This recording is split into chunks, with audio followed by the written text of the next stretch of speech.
aqui a família do irmão Elisvaldo. E aí, meu irmão Elisvaldo? Irmão, para mim foi um dia ímpar.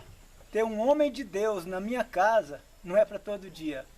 Louvado e honrado seja o Espírito Santo de Deus que uniu nós em amizade, irmão Rafael. Amém, glória a Deus, meu amado. O homem de Deus e a gente tem muita honra de ter o Senhor aqui conosco em nossa casa, em nossa humilde casa. O prazer é todo meu. Nossa, é de Deus que nos permitiu estar juntos aqui. Amém, glória a Deus. Muito que Deus obrigado, continue nos abençoando sempre. Amém, irmão. Olá, meus irmãos, minhas irmãs. Uma satisfação enorme revê-los e mais essa oportunidade de juntos estudarmos a Bíblia. Hoje eu vim aqui visitar o nosso irmão Elisvaldo, um grande amigo, um irmão de fé, de verdade, um servo de Deus. E estamos aqui na casa dele desde ontem e viemos para passar alguns momentos juntos aqui na casa dele, lá na igreja, e aqui juntos hoje compartilhando da lição. Ele mora aqui na Vila Borba. Aqui tem quantos habitantes, mais ou menos, irmão? Acho que tem uns 400. 400 pessoas, né? É um povoado pequenino, uma coisa muito bacana, um bocado aqui de muita montanha, muita vegetação. O condomínio fica do lago, fica a mais ou menos 80 e poucos quilômetros daqui. E estamos aqui conhecendo pessoas novas também, que conhecemos aqui da região.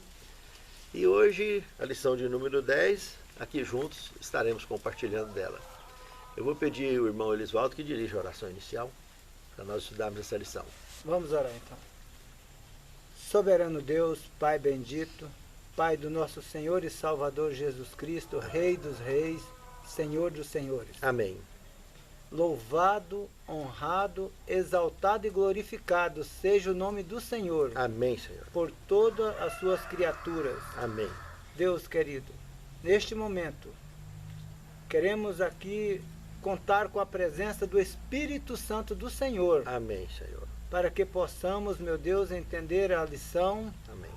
E assim ser explanada pelo teu servo, Amém. Irmão do Rafael. Amém. Para a honra e para a glória do Senhor Jesus e para o entendimento de todos nós que iremos ouvi-la. Amém. Rogamos em nome de Jesus. Amém. Amém. Os últimos enganos de Satanás. João capítulo 17, verso 17. É seguramente o meu texto predileto na Bíblia Sagrada. Dentro da oração do Filho de Deus aqui, por mim e por você, ele pede: Pai, santifica-os na tua palavra, porque a tua palavra é a verdade. Sabe, irmãos, isso é tão forte, essa expressão que Cristo usa, que é um chamado de referência do verdadeiro crente. Ele está mostrando que a palavra de Deus é o filtro da nossa conduta. Ele é o filtro da nossa conduta pessoal e religiosa, profissional, seja o que for. Se tudo que nós fazemos na nossa vida, que expressa a nossa conduta, que expressa o nosso testemunho, está focado na palavra, nós estamos expondo para o mundo que de fato somos escolhidos. Amém. Porque fomos libertos justamente pela verdade. E a verdade está revelada aqui, na própria oração de Cristo, está mostrando. Santifica-os na tua palavra, porque a tua palavra é a verdade. Amém. O caminho que parece direito, segundo o tema. Irmãos, Marcos capítulo 3, verso 22, é um gancho conhecido nas Escrituras Sagradas que, lamentavelmente, mal interpretado por uma grande maioria. Muitos equivocadamente entendem nesse texto aqui que escolhido pode ser enganado. Não, absolutamente. Judas foi escolhido a dedo por Cristo, mas um indivíduo que ele lutou o tempo todo com o livre-arbítrio dele para convencer ele de livre e espontânea vontade que ele de fato se consumasse como escolhido, mas ele abriu mão, o próprio Judas abriu mão. Até no momento final, prestes a consumar a besteirada que ele fez, Jesus lavou o pé dele, ele escolheu os pés de Judas para lavar, olhando para ele, chorando, para que ele se convencesse que aquilo que ele estava fazendo era uma obra satânica, não era de Deus. Então ele foi um escolhido dos 12 que escolheu deixar de ser escolhido. Agora, o que a Bíblia está falando aqui para nós não é o que aconteceu com Judas. É uma visão escatológica do fim do tempo, aonde os escolhidos são escolhidos. E escolhido é escolhido, acabou. Não tem como deixar de ser escolhido. O escolhido, irmãos, é semelhante àquela mulher lá do poço de Jacó. Lembra do capítulo 4, verso 23 do Evangelho de João? A hora vem, e agora é, em que os verdadeiros adoradores adorarão o Pai em espírito e em verdade. Viu a oração dele aqui agora? Santifica-os na tua palavra, porque a tua palavra é a verdade. Meus irmãos, escolhido, é escolhido. Porque o Pai procura tais que assim o adorem. Amém. Não tem como fugir. Escolhido não adianta. Pode cair 1000 para a direita, 1000 para a esquerda. Ele não abre mão das convicções da palavra. Ele está abraçado com a verdade. Ele não está vivendo uma vida religiosa pautada em tradição. Ele está pautado completamente na verdade, na palavra do Deus vivo. Ele tanto respeita a palavra escrita como a palavra viva, que é manifesta através do Espírito Santo na sua vida e na sua conduta. Isso é muito sério. Então, essa ideia de que escolhido possa ser enganado, presta atenção no que Jesus comenta aqui. Se possível fora, os sinais que Satanás vai fazer no final, que as potestades da maldade, todas alinhadas juntas, abraçando governos, abraçando religiões, abraçando empresas, laboratórios e tudo mais, e crente, mequetrefe, entendeu? Toda essa encrencalhada junta, e os Judas, todos do planeta, estarão focados em pessoas como eu e você, como o irmão Elisvaldo e como qualquer outro, que haja da mesma forma como Judas, que a vida está pautada não na palavra de Deus, mas a vida está pautada em tradições. E essas mesmas tradições de hoje não tem nada de diferente das tradições que levaram o nosso Salvador a ser executado pelos romanos. A liderança da igreja de Cristo, que ele nasceu, que os ancestrais dele nasceu, que entregou ele aos romanos e exigiu o assassinato dele. Digo assassinato porque ele foi julgado fora dos horários, com testemunhas compradas. O governador e Pilatos só fez o que fez por pressão política. Ele não tinha embasamento legal nenhum para fazer o que fez. Ele mesmo pediu para lavar a mão no final. Por que ele pediu para lavar as mãos? À custa de quê? Ele disse claramente que não vê mal nenhum nele, que não vê crime nenhum naquele homem. Pediu para dar 2 sessões de açoite nele, 40 chicotadas cada uma.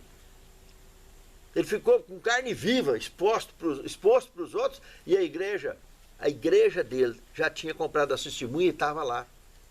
Pilatos ainda tentou chamar o pior criminoso que tinha naquele tempo, o camarada que mais criou confusão na vida de Israel naqueles dias, que foi Barrabás.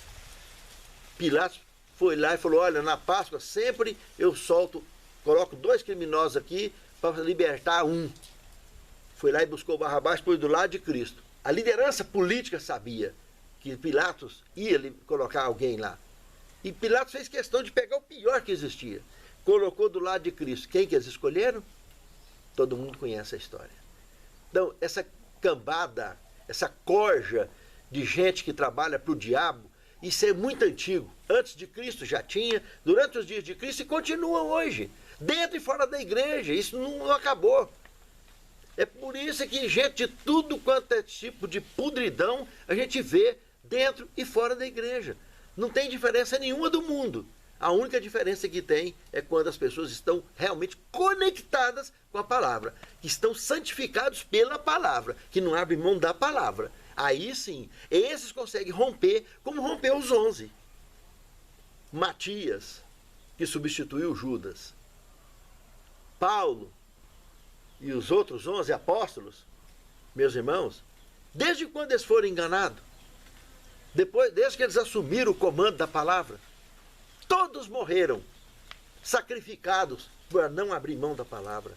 João foi o único que não foi sacrificado porque Deus poupou ele da única tentativa que teve, que foi jogar ele no caldeirão de óleo fervendo. Morreu exilado lá na ilha de Pátimo.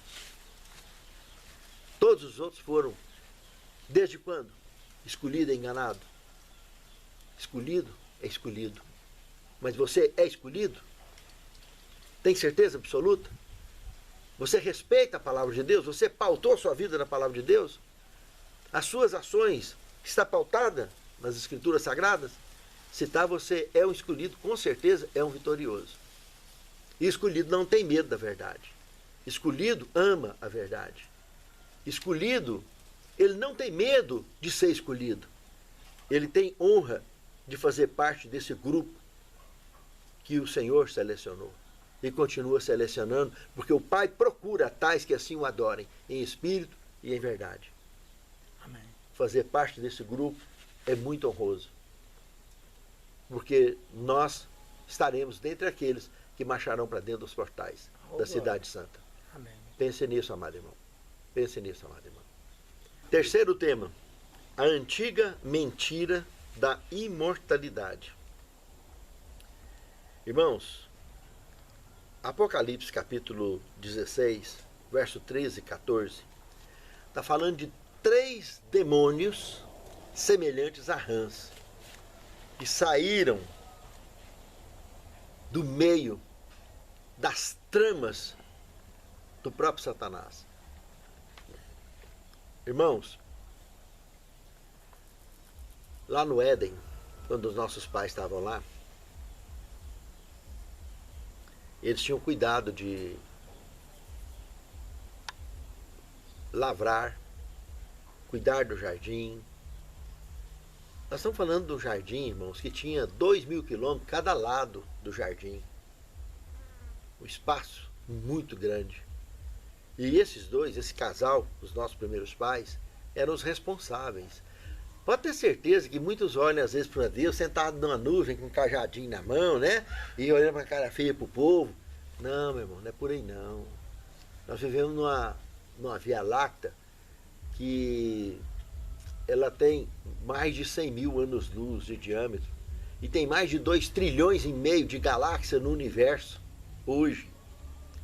Tem planetas que continuam surgindo em todas as galáxias por aí afora hoje, porque Deus é Deus eterno e absoluto. Para Ele, o tempo não para. Não tem passado nem futuro, simplesmente é absoluto, tudo. Para mim e para você tem, o tempo para. Sabe como que ele para? Quando você morre, vai para debaixo da terra, as coisas continuam a mesma coisa, porque nós vivemos fora da eternidade. Os nossos primeiros pais foram expulsos da eternidade. Lúcifer foi expulso da eternidade. E é uma rara exceção que está acompanhando tudo por ser o pioneiro do pecado. Ele está assistindo pessoalmente os estragos do que ele fez e do que ele está fazendo. Ele vai ser destruído junto com todas as obras que ele fez e com todos os obreiros que ele formou de tudo quanto é canto do universo. Ele vai ser destruído. Eu e você, por outro lado, que nascemos no mundo caído, nós seremos restaurados, redimidos. Isso quer dizer redenção. É redimir, restaurar, recuperar. Nós vamos voltar a fazer parte do grupo que Deus criou original para viver eternamente. Nós não fomos criados para morrer. Lá no jardim, que é jardim perfeito, que esse casal tinha que estar olhando tudo. Sabe, irmãos? Quando a serpente já havia se rendido a esse Satanás, ela, como instrumento, na mão dele, foi lá e pregou para eles exatamente isso que nós estamos estudando aqui hoje. A ideia do monismo. O que é o monismo? É a pessoa ser convencida que ele é Deus em si mesmo. Mas a base do monismo utilizada é a imortalidade da alma. Entende? Ele falou assim, o que é que o Senhor falou sobre esse fruto? Que não é para comer. Assim respondeu a nossa mãe. E o que acontece se comer? Não, se comer certamente morrerás. Ele falou exatamente o contrário. Falou, não, não morrereis. Vocês vão abrir os olhos de vocês, vocês vão ser como Deus. Essa é a ideia do monismo. Quando as pessoas decidem pecar por conta própria, a fazer as coisas, no fundo, ele já se auto-julgou e chegou à conclusão que não vai dar em nada, porque ele é o dono de suas ações. Porque está respirando, ele está achando que é Deus em si mesmo. Esse é o engano que leva qualquer indivíduo à fatalidade do pecado, à fatalidade da apostasia, à fatalidade da burrice que não tem volta. Por que não tem volta? Porque todo pecado tem seu preço. Tudo que a gente faz de errado nesse mundo a gente paga e paga aqui mesmo. O arrependimento é a única forma sincera da gente cicatrizar essa ferida. E não é o fato de cicatrizar ela que justifica amanhã querer fazer de novo. Entende, irmãos? Eva aceitou, se convenceu disso. Quando ela chegou com o fruto para o marido dela, não teve conversa não, meus irmãos. O nosso pai não perguntou nada, nem A, nem B, nem C. Quando viu que ela pegou e comeu, ele também pegou e comeu. Simplesmente. Porque no fundo, ele já vinha se convencendo da mesma teoria que levava eles ao porquê que não podia comer. Se ele viu Eva comendo e deu certo, por que não entrou de cheia, de ponta cabeça. E o que aconteceu? Quando ela comeu, a partir do momento que o marido comeu, a roupa caiu. E imediatamente se sentiram nus. A casa caiu. O trunfo dessa roupa foi usado para desencadear a batalha que nós conhecemos, registrada em Apocalipse, capítulo 12, verso de 7 ao verso 12. E houve batalha no céu. Miguel e os seus anjos batalhavam contra o dragão e os seus anjos, mas não prevaleceram. Nem mais o seu lugar se achou nos céus. Foi precipitado o grande dragão, a antiga serpente Satanás. Foi lançado aonde? Na terra. E os seus anjos foi lançado com ele. Ouvi, pois, uma grande voz do céu que dizia: chegada está a salvação, a força e o reino do seu Cristo, porque já é o acusador dos nossos irmãos. Que irmãos, hein? Nós estamos falando há 4.000 anos antes de Cristo, hein? Fica ligado. Porque já o acusador dos nossos irmãos foi derrubado, o qual os acusava de dia e de noite. Eles o venceram pelo sangue do Cordeiro, pela palavra do testemunho que deram, e não amaram as suas vidas até a morte. Pelo que alegrai-vos, vós, os céus, no plural, que neles habitais. Olha os irmãos aí. Que neles habitais. Porque ficou livre do diabo, né? Mas ai dos que habitam onde mesmo? Na terra e no mar. Você já visitou alguém lá no fundo do mar? Eu também não. Mas a Bíblia que escreveu, não foi eu que escrevi. Está escrito aí, né? Então tem gente que mora lá debaixo. Lá em Filipenses 2,10 fala de gente que mora no fundo da terra também, debaixo da terra. Ao nome de Jesus, dobra o joelho, todos aqueles que habitam em cima da terra, debaixo da terra. Não foi eu que escrevi. Não adianta você ficar bravo comigo, porque não foi eu que escrevi. Está lá na Bíblia, não está? Tem como fazer alguma coisa? Não. Foi eu que escrevi? Foi você? Não. Só sou um reres mortal que estuda a palavra de Deus e ensina a palavra de Deus. E eu tenho que mostrar o que está aqui, porque conhecereis a verdade vos libertará. Então, esse monismo, a crença que é Deus em si mesmo, acabou fazendo uma fábrica de politeísmo na Terra. Os grandes maiorais, os imperadores, né? Tipo faraós, Nabucodonosor, também foi um crente do monismo, né? Até converter, mas ele teve que passar uma experiência parecida com a de Paulo, né? Teve que cair de um cavalo. O cavalo dele era alto, porque ele ficou comendo capim muitos anos no meio do mato, virou bicho no meio do mato. Aí converteu. Tem gente que não só cai do cavalo, mas ainda tem que pastar, irmãos. Para aprender a respeitar a palavra de Deus, para aprender a obedecer a palavra de Deus, aceitar o que a palavra está dizendo. E não ficar ensinando tradição para depois pegar Jesus e mandar para o Calvário de novo. Cada vez que a gente apostata, cada vez que a gente faz qualquer coisa baseado na nossa crença pessoal, baseado na nossa conduta pessoal e não na palavra, nós estamos reconduzindo Cristo ao Calvário. Irmãos, por que as pessoas, quando se relacionam com os outros, começam a conversar, encontra com alguém no ônibus, encontra com alguém, fala da palavra de Deus, ei, qual que é a religião sua mesmo, hein? Que eu tenho que saber que religião que é dele? Por quê? Porque eu sou melhor do que ele? Eu sou maior do que ele? Não, eu tenho que respeitar ele como pessoa, como indivíduo.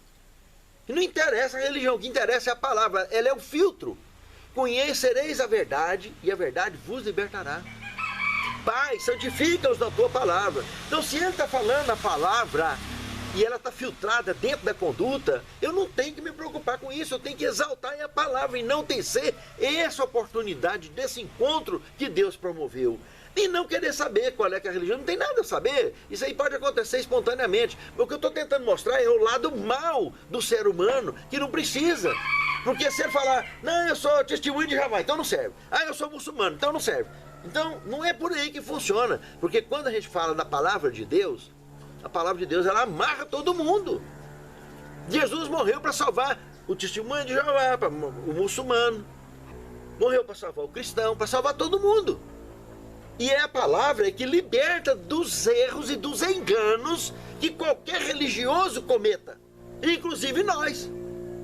É a palavra que é a referência, é a chave.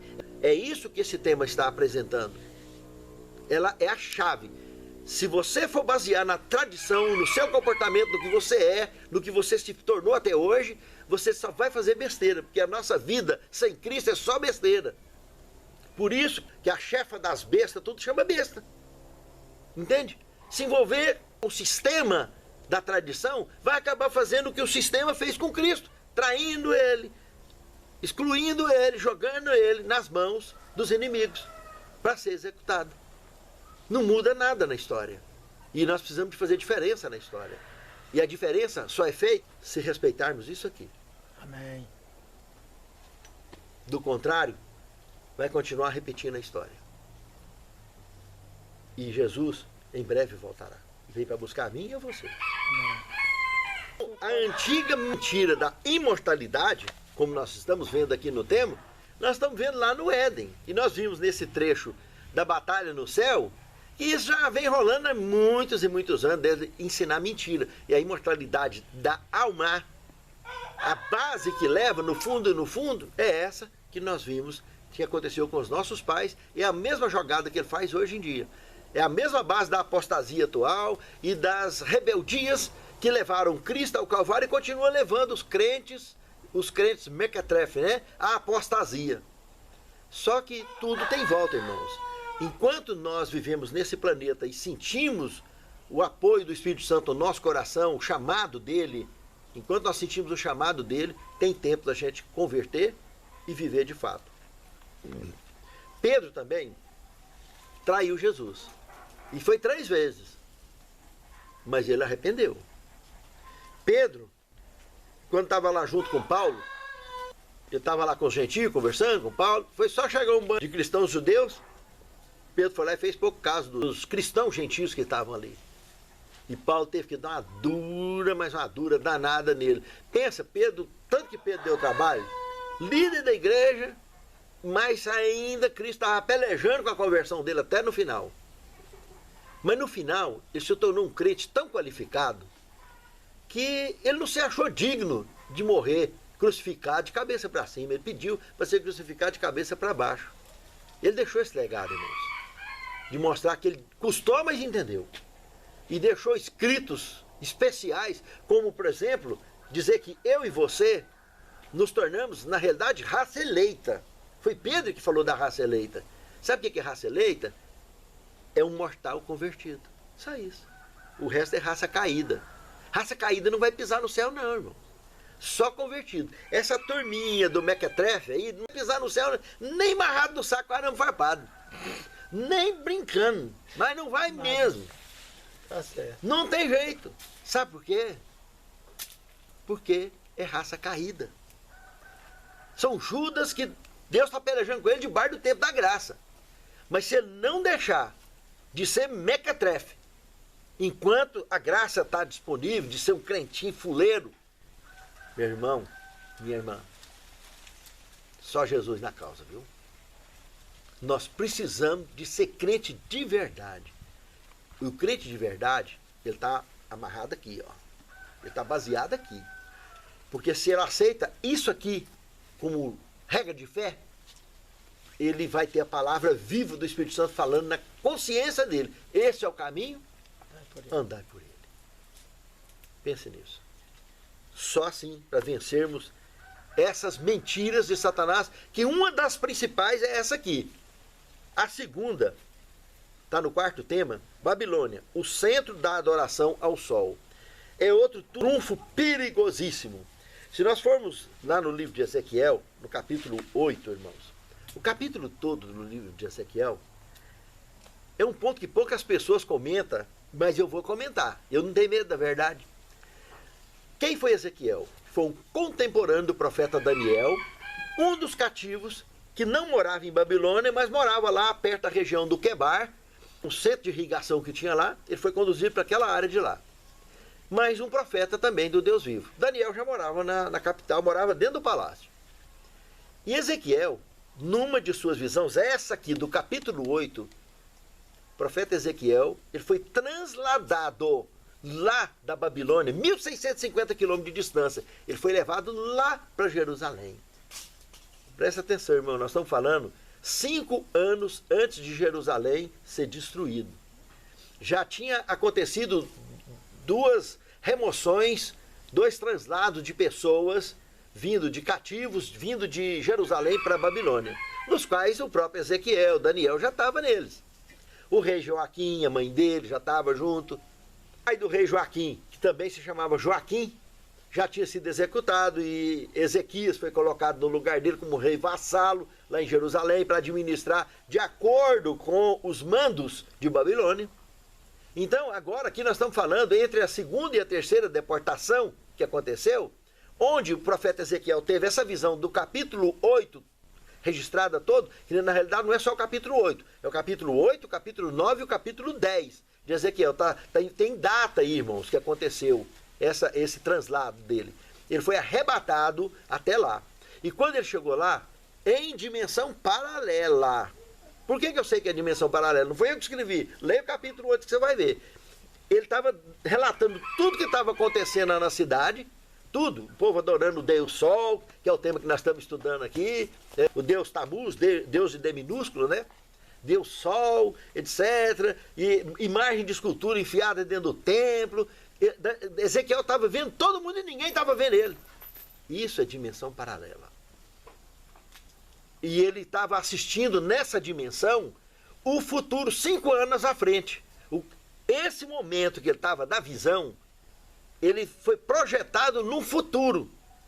Ele estava assistindo o que estaria acontecendo 5 anos mais tarde, que seria a destruição de Jerusalém, que ele assistiu em visão. Ele chorou. Aí aparecem os querubins aí, e o Deus sentado em cima, os indivíduos que veio para filmar tudo, e os carrascos que executaria todos.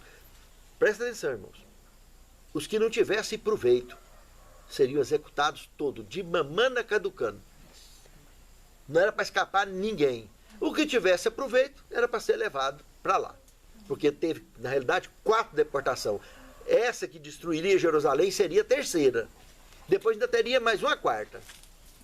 Que ainda ficou uma rebarba de gente lá que seria trasladado por último. Sabe, irmãos?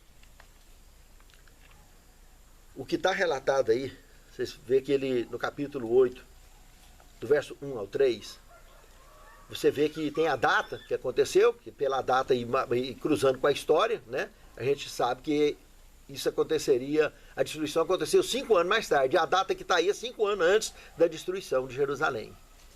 Nessa data, aí está dizendo no verso 3, que o profeta Ezequiel foi pego pela trancinha, colocado dentro do querubim. Ele estava lá em Babilônia, irmãos, e foi parar lá em Jerusalém. Não foi eu que escrevi, está aí escrito aí. E ele foi parar lá. Então, é um negócio que não adianta. Aí se você for lá no Escatologia, versão 5, e assistir ele todo, você vai ter mais tempo para entender melhor esses negócios aí, dentro da palavra de Deus. Assuntos que normalmente a gente não vê falar por aí, normalmente. Mas a palavra está aí, a gente precisa aprofundar e conhecer mais. Não é ponto de salvação, mas é importante conhecer. Entrar, pode sentar aqui junto comigo. Pode vir cá, senta aqui. Pode vir sentar aqui, pode aparecer na filmagem. Aqui estão os meninos do irmão Elisvaldo. Esse aqui é o Samuel, esse aqui é o Urias. Meninos criados na nata, no berço da verdade. Graças a Deus. Então, essa questão aqui, que o profeta Ezequiel vê aqui no verso 16 do capítulo 8, irmãos, é uma coisa assim muito incisiva, que os caras estavam adorando o Deus Sol. Mas esse Deus Sol, esse Tamuz, entendeu?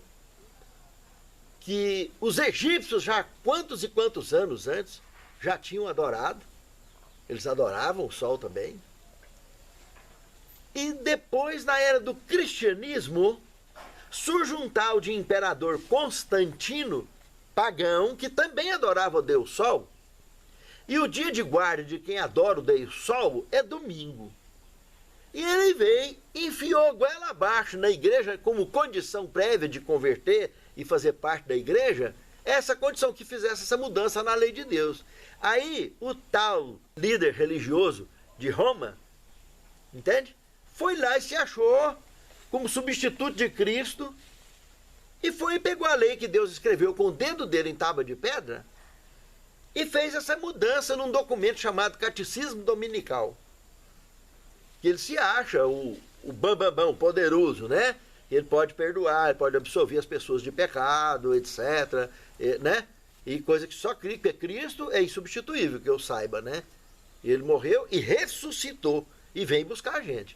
E aí tem um bando de gente por aí, a trama toda, com a história dessa na cabeça. Achar que pode absolver as pessoas, que pode julgar, que pode condenar, pode fazer ou deixar de fazer. Inclusive achar que pode pegar a lei de Deus, que foi escrita em tábua de pedra, sendo que já existia os pergaminhos naquela época, tinha como escrever. O próprio Deus fez questão de escrever com o dedo dele em tábua de pedra e entregou para Moisés. Tábua essa que foi recolhida, está no céu, lá no Apocalipse, a gente vê ela lá no céu. E ela vai ser exposta aqui antes de Jesus voltar. Amém. Durante a volta de Cristo, no final das pragas, ela vai ser exposta no céu. Todo mundo vai ver ela com letra de fogo. O sábado circundado com letra de fogo. Porque a besta do Apocalipse, o sinal da besta, que é o domingo, que é o trunfo, é o engano, é o segundo trunfo desse assunto que nós estamos estudando, está vindo aí. O decreto dominical está vindo. Vai ser o que vai desencadear, o eixo que vai desencadear a última grande crise. A que vai trazer Jesus de volta para buscar eu e você. Então esse centro da adoração ao sol, Constantino colocou. O domingo em inglês, o que é? Sunday, dia do sol. No alemão também é a mesma coisa. Quer dizer dia do sol. Entende, irmãos? O sinal da besta é esse. O sinal de Deus é o sábado, nós sabemos. Ezequiel capítulo 20, verso 12 e verso 20. Guardai os meus sábados, que servirão de sinal entre mim e eles, que saibais que eu sou o Senhor, que eu santifico. Então, o sábado é o sinal de Deus. Que lá em Apocalipse 7 fala que vai ser colocado na testa também. E o da besta também é. Testa é sinal de entendimento, mão direita é sinal de compromisso. Os selados do Senhor são selados na testa, e os da besta também. Então, esses dois enganos, a imortalidade da alma e o sábado, no caso o sábado falso, né? O domingo, vai tirar muita gente da salvação, irmãos. Esses crentinhos que fica igual azeitona na boca de banguela, esses aí vai cair bonito. Vai cair. Vocês não firmar o dente na azeitona, meus irmãos, já era. Não tem como, não é verdade? Verdade. E o que é que firma a pessoa na igreja? O que firma a pessoa na fé? A palavra. Conhecereis a verdade vos libertará. No quinto tema, um chamado à fidelidade. Irmãos, aqui é exatamente o tema de Ezequiel, capítulo 20, verso de 1 a 20. Todo girando em torno do sábado. Irmãos, quantas e quantas pessoas já perderam grandes oportunidades na vida por não aceitarem trabalhar no sábado. Ou por não quererem estudar no dia de sábado. Perderam provas, prova de fé. Porque esse dia, irmãos, é um dia de Deus. Foi Ele que criou o universo inteiro. E cada reino, cada sistema solar que Ele criou, o ciclo criacionista são 6 dias de trabalho e 1 de descanso. E esse 1 de descanso, você vê lá, Isaías 66, verso 22 e 23, o que acontece? No novo céu e na nova terra, que eu hei de fazer, todo sábado virá todo mundo perante mim me adorar, diz o Senhor dos Exércitos. Então, meus irmãos, esse assunto é gravíssimo. Guardar o sábado é uma prova de fé. E se a crise final vai surgir por causa de um decreto que obriga a guardar um sábado falso, porque a alegação deles é que o 7º dia é o domingo. Segunda, primeiro dia, né? É um trem de besta mesmo, né? Que a besta é a mulher do burro, né? A orelha é o tamanho. Entendeu? Se tem segunda é porque tem primeiro, é domingo. Segunda é segunda, terça é terça. É segundo primeiro. Então, na cabeça da besta, né? Segunda é o primeiro dia da semana. Aí vem segunda, terça, quarta, quinta, sexta, sábado, domingo é o 7º dia. E tem um monte de gente que entra nessa conversa oriunda, que tem a menor base, o menor fundamento lógico, nem gramatical, nem no português, nem no inglês, nem de nada. Porque para ser segundo, o primeiro é domingo. Já passou. E terça está na frente. E o sábado é sábado. É esse que é o dia de Deus, que Isaías 66, 22 e 23 está falando, que no novo céu e na nova terra, no futuro, que não chegou ainda, meus amados. Lá vai continuar sendo sábado, porque Deus é absoluto, é eterno. Não muda nada. Eu, o Senhor, não mudo. Quem muda é a gente, irmãos.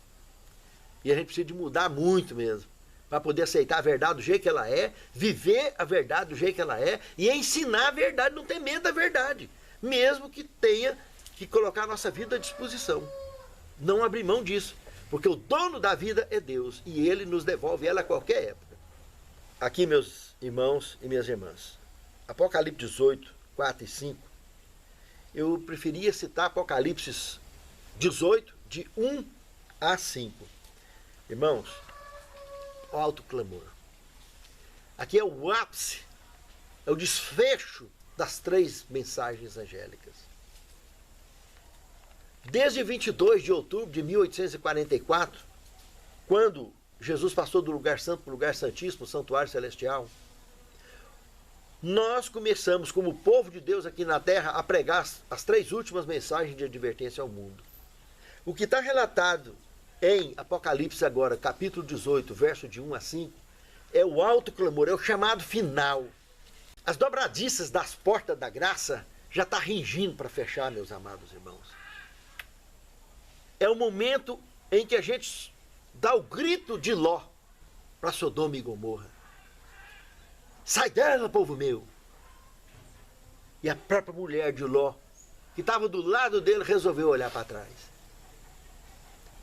Eu tenho muita preocupação com isso, meus irmãos, porque a gente convida os de casa e os de fora e tudo. E muitos não estão ligando para nada, não estão importando com nada, não estão somando com nada. Sabe por quê, irmãos? Porque estão mornos demais, irmãos. Está muito confortável a mornidão deles. Mas o morno dentro da igreja de Laodiceia, que é a igreja que nós estamos vivendo hoje, ele está provocando vômito em Deus, irmãos. E é esse momento aqui, é o momento que Deus vai vomitar ele. E aí o cálice da ira de Deus vai derramar sem mistura. 7 pragas, uma atrás da outra. O planeta vai virar um pó de traque, do nada. E aí, a hora que começar a pegar fogo, depois que as pedras de quase 30 quilos caírem no planeta, que é a última praga, e o planeta todo começar a pegar fogo, que estará acontecendo que, segundo Tessalonicenses 2,8 fala, aí será revelado o iníquo, a quem o Senhor desfará pelo assopro de sua boca e o resplendor de sua vinda. Foi a forma que o profeta viu e é a forma que vai acontecer. Assim como Sadraque, Mesaque e Abdenego, nenhum deles não queimou um fio de cabelo. Naquela grande fogueira de Nabucodonosor, nós atravessaremos no meio dessa fogueira do planeta para abraçar com o Senhor nas nuvens dos céus. Os nossos entes queridos que já morreram sairão das sepulturas e nos abraçaremos nas nuvens dos céus. E estaremos durante 1000 anos com o Senhor. Amém. Depois voltaremos. A cidade santa vai descer para cá. E estaremos para sempre com o Senhor. Amém. Pense nisso, amado irmão. Pense nisso, amado irmão. Amém. A graça para a obediência. Esses princípios que nós acabamos de estudar na palavra de Deus, que é a palavra viva, a palavra do Deus vivo. Não existe imortalidade da alma, não existe espiritismo, crença que o espírito vive sem a carne. Nós só temos vida em Cristo, em mais nada e em mais ninguém. Se eu tenho a Cristo, eu ando em direção a Ele, eu estou caminhando em direção à vida, e a vida eterna. Se eu virar as costas para ele, eu estou caminhando em direção à morte. Porque só tem vida nele. Não existe vida em outra direção. E o dia de guarda do Criador é sábado, não é outro. Nós não somos salvos pelo sábado, e nem pela nossa crença, nem pela nossa Bíblia, e nem pela religião. Nós somos salvos pela graça, autenticamente pela graça do Deus vivo. Amém. Mas é abraçados nessa luz, vivendo essa luz, ensinando essa luz, que eu e você iremos daqui um dia para abraçar com ele nas nuvens do céu, com a missão cumprida, como indivíduo e como igreja. Pense nisso. Amém. É muito profundo. 7º tema, 2 trunfos fatais, que nós estudamos durante todo o tema. E esse eu quero citar agora, o grande conflito, na página 489 até a 490. Olha o que a Pena Inspirada disse. Por meio de 2 grandes erros, a imortalidade da alma e a santidade do domingo, Satanás aprisionará o povo em sua armadilha. Enquanto o primeiro lança o fundamento do espiritismo, o segundo cria um laço de afinidade em Roma. Ó Senhor, muito obrigado, Senhor, por nos expor a tua palavra. Amém. Muito obrigado, Senhor, por nos livrar dos enganos de Satanás. Amém. Muito obrigado por nos dar a oportunidade de cumprir com a missão que tu tem confiado a cada um de nós. Amém, Senhor. Santifica-nos na tua palavra, porque a tua palavra é a verdade. Amém. Mantenha-nos sempre libertos, Senhor, graças à tua palavra. Amém. E que nós e os nossos lares, e todos os teus escolhidos que habitam debaixo da faixa do conflito, todos, sem se perder ninguém jamais, possamos conseguir levar aqueles que estão ao nosso redor, juntamente conosco, para morar contigo e viver para sempre contigo. Amém. É o que te suplicamos, agradecidos, em nome de Jesus. Amém. Tua justiça e cantarei louvores, pois tu és altíssimo.